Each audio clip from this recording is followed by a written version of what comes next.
Hey guys, Asher Command today in Raid Shadow Legends. Welcome to the video, guys. Listen, we've been doing a lot more kind of strategy-oriented content here, kind of guide-oriented content here. We did a 5 days ago talking about all the reasons that affinity matters in the game.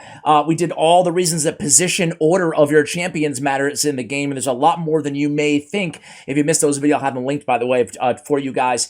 Today, we're going to do another video like this, right? Because I have to say that stun sets are the most misunderstood set inside the entire game, and also one of the most powerful sets inside the entire game. And this video is going to help you not just to understand stun sets, but to understand a lot of different artifact sets. And I almost guarantee that everybody maybe will learn something in this video, because even I did in researching this video. As a matter of fact, I had to delete my original video and revise it because I missed something in the video. So I have to say, stun is great, but let me start with a pop quiz for you guys to see if most players really do get this right or wrong, right? So I want to go ahead and go to Mighty Uko, right? Mighty Uko.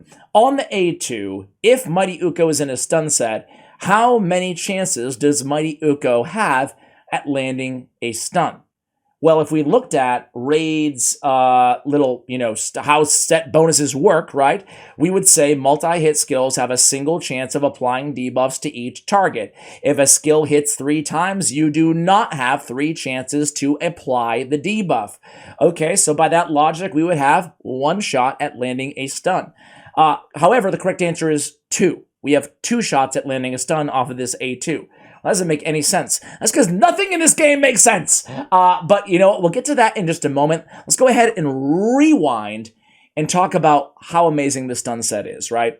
Stun grants the champion an 18% chance of applying a stun debuff for 1 turn when attacking. Stun sets are best used on champions with multiple AoE attacks to give them the best chance at locking down the enemy champion. Stun is one of the best or strongest crowd control debuffs in the game, as targets with stuns can be attacked as normal. They can't be woken up like sleep debuffs.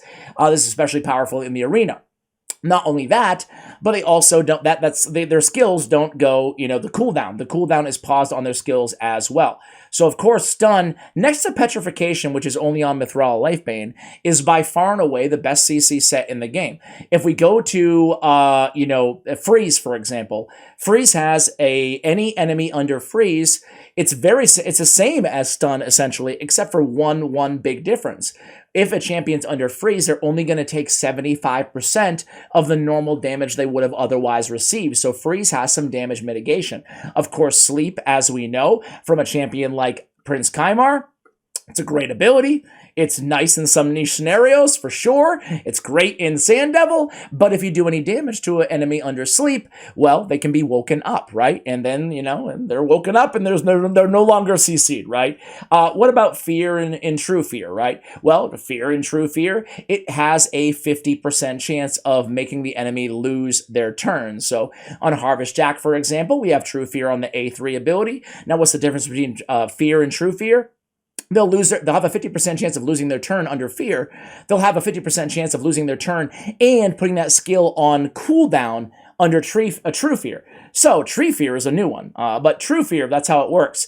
So True Fear is great, Fear is great as well, but it's a 50-50 shot. Whereas Stun, again, we just got an 18% from an artifact set, or depending on the champion, and just straight up making them lose a turn and not refreshing their cooldowns as well, right? Doesn't matter if we do damage to them. So that's why it's an incredibly effective debuff, especially for champions like, Bellower, right?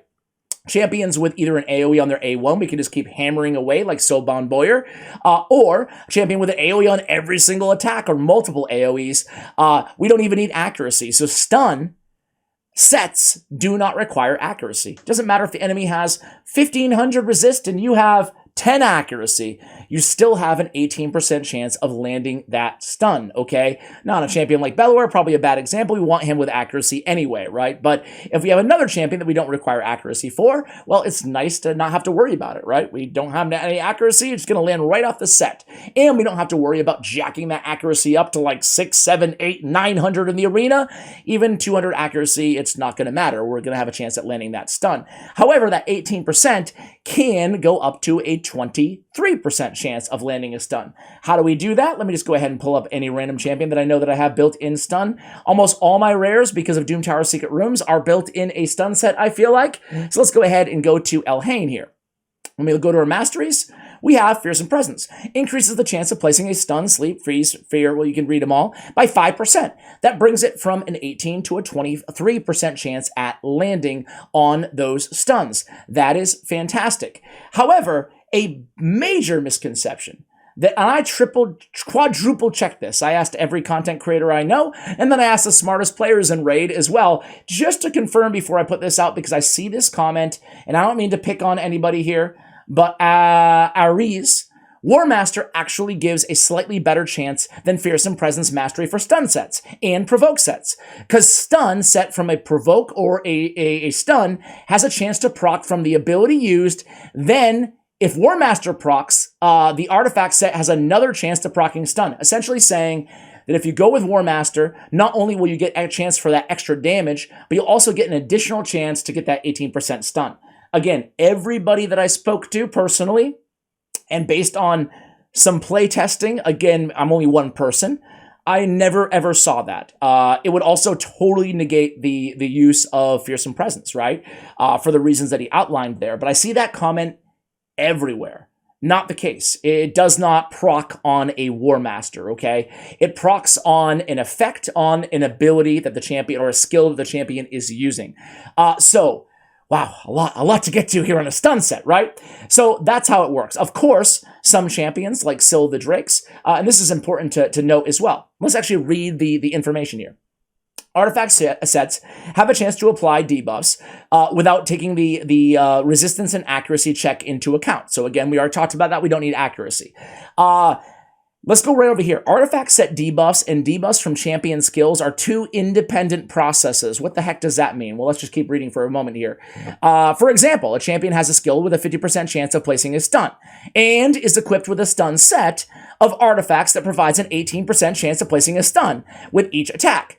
Those two chances do not add or stack together. So a great example of that would be on Syl the Drakes, right? So on Syl the Drakes, if we had her in a stun set with Fearsome Presence, right, one might think, okay, well, we got a 20 and booked out. We got a 35% chance, but each hit has a 35% chance of placing a stun. Okay, so 35 and 35 is 70. And then we have a 23% chance from the set and the Fearsome Presence, so we have a 93% chance of landing a stun. Unfortunately, it does not work like that. Instead, it works like we attack the enemies, and then we have the 23% chance of landing a stun from the artifact set. And then if we don't land stuns, we have a 35% chance of landing a stun again on that next hit. And if we don't have a stun, we have another 35% chance at landing a stun. That is not equal to a 93% chance. Sure, if you add the numbers, but it's not additive, okay? It's not additive. Of course, it still is a better shot at landing a stun. It's not like it's ineffective, but it doesn't work like it's just not adding up the numbers on the skill. It's 3 checks against, you know, their resistance in this case from the ability, or just the 18% or 23% from the stun set as well. So that's how that works. However, going back again to multi-hit skills have a single chance at applying debuffs to each target. If a skill hits 3 times, you do not have 3 chances to apply the debuff. Okay? You guys have to watch this video. This is Saf from HH Gaming. Dude, it's a very, very good video. This is only 10 days old, this video. And this is what sparked me to make this one. Not just the War Master comment that I always got, or the accuracy, confusion, or, you know, there's a lot of confusion around stun sets because it's so unclear. Now, Saf made this video and it blew my mind. So Saf goes into the game code, right? And he really breaks this down and he sees it's not how it actually works, how Plarium describes it. And he goes into detail. I want you guys to watch this video after my video and really get all the information as well as the play testing. He shows play test proof, right? A champion like Foley. Let's just go back to Mighty Uko really quickly here.